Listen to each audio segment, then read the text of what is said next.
Welcome to Wild Week, sponsored by Bronco Juggalo Talks Movies, the Super Slash Brothers, and this is our 1 week, possibly two out of the year, that we celebrate and dedicate our reviews to Wildeyereleasing, one of our favorite companies, a film distributor that just puts out great content. We love doing these. Again, shout out to Bronco Juggalo Talks Movies, everybody that's doing these reviews. Let's get on with day one, folks, as we are reviewing Bigfoot, the movie. Small town, big problem.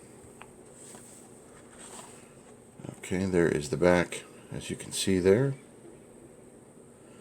This particular film is a 2015 release.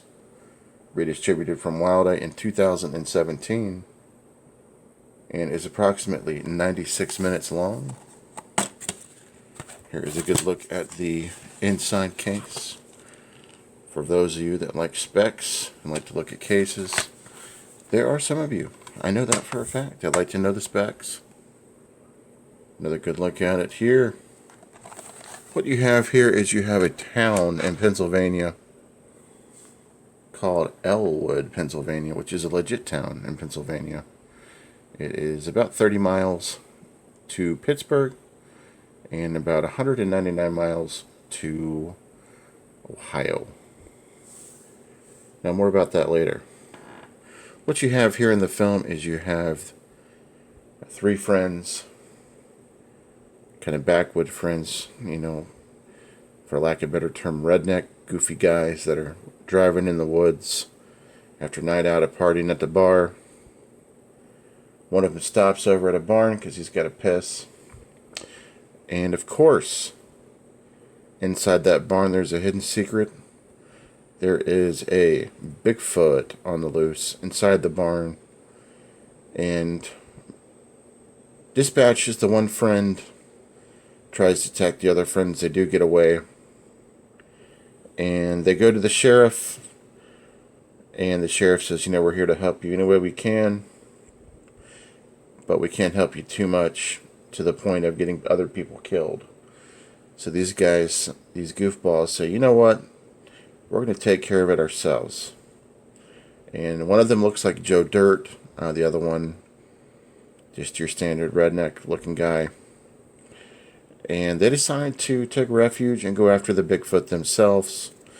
Along the way, they're having problems just getting started as they keep going to bars and getting drunk.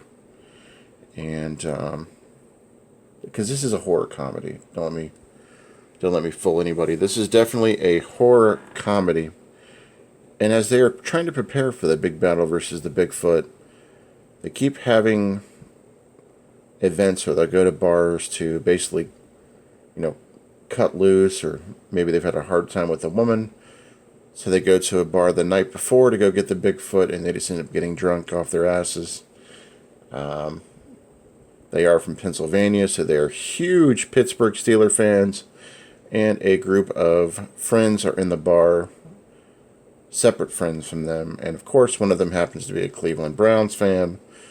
So this huge fight breaks out. Of course, this is in Elwood, Pennsylvania. Another fight breaks out at the bar. There's also a bar scene where they are dancing, and it's hysterical. The characters are just, it's so funny to watch them.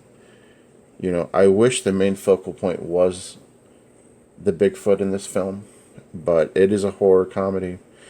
And basically you follow more of the cast and the characters more than you do the actual killing, unfortunately.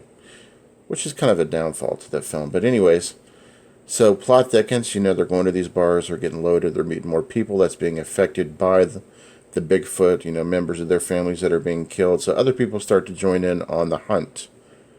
So now it's down to 3 of them plus one woman as well, who wants to hunt the Bigfoot down for her own particular reasons. And finally everything cultivates to a final epic battle with the Bigfoot. So let me get into my thoughts on the film. I did like it. I did like the little rivalry between the Browns and the Steelers because that is legit. What's funny is the wardrobe that they have on here There was no NFL logos, but you could tell they were Pittsburgh Steeler sweaters and Browns hoodies. So that's like a huge deal in here in this movie, by the way, that rivalry. So essentially, for me, I really, really liked the Bigfoot. I loved the wardrobe for the Bigfoot.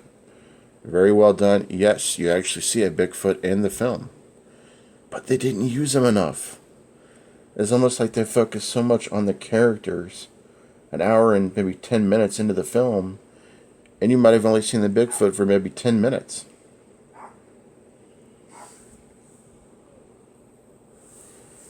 But it's okay, though. I mean, I liked it for what it was. It didn't take itself too seriously, although it could have. I mean, there was little to no gore.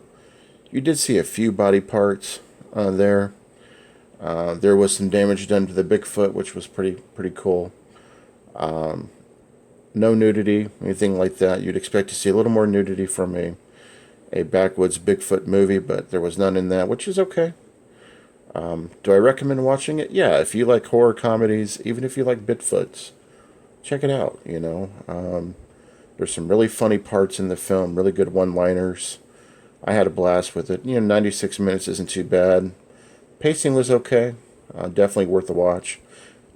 Happy Wild Eye Week, folks. Thank you again to Bronco Juggalo Talks Movies, to everybody that's doing these. Go watch everybody and support Wildeyereleasing. I will put the link to their catalog in the description. And don't forget to give a like, thumbs up, subscribe if you're new to the channel. We appreciate your views, and we are almost to 1,100 subs. Alright, Hobbs, this is day 1 of Wild Eye Week. I will be back tomorrow with another review. This is a bit of a later review as I have been slammed. And that is, for lack of a better term, I've been extremely busy. Catch up with you guys later. See you tonight on the midnight hour. Peace.